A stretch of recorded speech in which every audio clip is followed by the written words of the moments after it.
Guys tomato দিছি, আলু দিছি, মরিচ, কাঁচা মরিচ আর ছোলা। এবার মশলা দেব এখানে সজের গুঁড়া, হলুদের গুঁড়া, মরিচের গুঁড়া, তেল দিয়ে দিলাম এই জায়গাতে, স্বাদ মতো লবণ। এখানে আছে একটু জিরা বাটা আর আদা বাটা, এটাও দিয়ে দেব। বিসমিল্লাহ।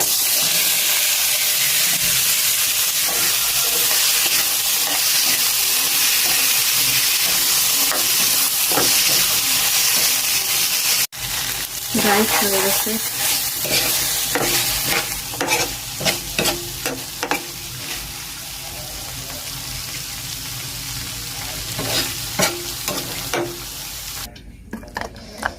গরম গরম বেড়ে নিলাম।